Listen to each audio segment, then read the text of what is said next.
Petite paire de Timberland les gars, 1h du matin, on est à Vancouver. Petit vlog de nuit.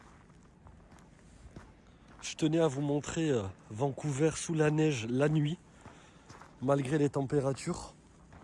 Je trouve que c'est magnifique.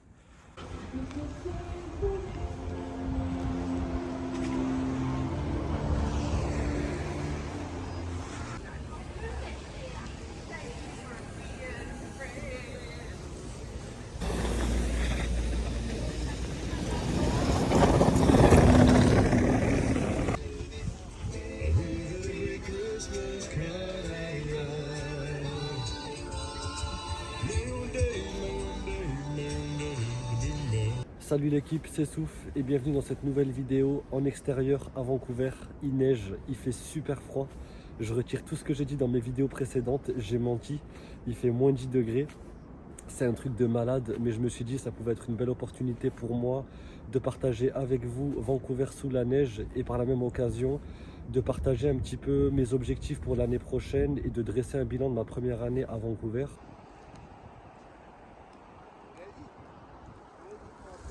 Salut l'équipe, deuxième partie de vidéo, on est en extérieur, il fait super beau, il fait moins de 10 degrés mais franchement c'est super agréable et je vais pouvoir un petit peu argumenter un petit peu plus qu'hier parce que quand j'ai tourné la vidéo il faisait super froid, il était 1h du matin donc compliqué de discuter, de réfléchir et c'est vrai que cette année comme je vous le disais c'est la plus belle année de ma vie, l'année 2022 a été riche en succès pour moi.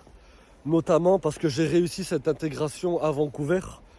Je l'ai travaillé très dur pendant 1 an. C'est vrai que ça a l'air facile, je vous montre l'appartement, je vous montre le boulot, je vous montre un petit peu mon confort de vie. Mais c'est vrai que ça a été super dur, ça a été beaucoup de travail, beaucoup de sacrifices.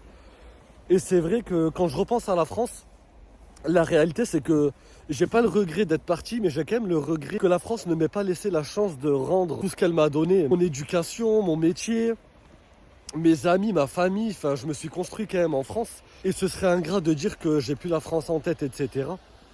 J'aime la France et je l'aimerai toujours, mais c'est vrai qu'ici je me sens vraiment heureux parce qu'ici on me demande pas d'être moins musulman pour être plus français et surtout on m'a donné ma chance et je remercie énormément les gens qui m'ont aidé ici. J'ai réussi à percer le domaine du luxe qui est quand même un milieu assez élitiste et surtout ici, contrairement à Paris où il y a beaucoup de boutiques, il y a beaucoup de possibilités en tout cas. Si tu connais les bonnes personnes, ici ça a vraiment été très dur et j'ai dû par le travail faire mes preuves et Dieu merci ça a payé, on m'a donné ma chance et aujourd'hui je commence à avoir un réseau qui porte ses fruits. D'ailleurs ça fait partie aussi des objectifs que je vais avoir pour l'année 2023-2024, c'est de vous apporter un petit peu plus de valeur via un accompagnement un petit peu plus personnalisé. Je commence à connaître des gens dans l'immobilier, dans la vente, dans le luxe, etc. Et j'aimerais bien vous apporter un peu plus d'aide concrète pour ceux qui vivent en France. J'aimerais concrètement vous aider à trouver un emploi depuis la France, trouver un logement depuis la France. Donc je vais essayer de mettre ça en place. J'ai déjà commencé, j'ai 2 projets en cours, donc je vous tiendrai au courant au fil de la chaîne. Mais encore une fois, je tenais à vous remercier, ça a vraiment été une fierté pour moi de créer cette chaîne YouTube. Et je suis vraiment content de voir que mon contenu vous aide, mon contenu vous motive. Et vous êtes également une source de motivation pour moi et ça me fait énormément plaisir de partager cette aventure avec vous. Et je vous montrerai un petit peu plus de choses. Comme je vous l'ai dit hier, la première année, ça a vraiment été une année de transition. Ça a été une année d'adaptation et surtout de sacrifice parce que le but, c'est d'avoir la RP.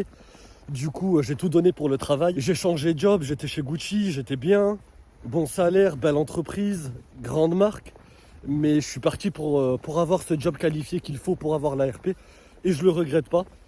Encore une fois, dans la vie, il faut faire des choix forts et les assumer. Et ça paye aujourd'hui parce que je suis à 3 mois de postuler pour la RP. Donc pour l'instant, tout va bien. Mais c'est vrai que j'ai vraiment hâte de passer ce chapitre et commencer un petit peu à voyager. En tout cas, pour ceux qui ont envie de voyager, je vous encourage à le faire. Pour ceux qui ont peur de franchir le cap, foncez, juste préparez-vous. Honnêtement, j'ai passé quasiment 1 an à me préparer pendant le Covid.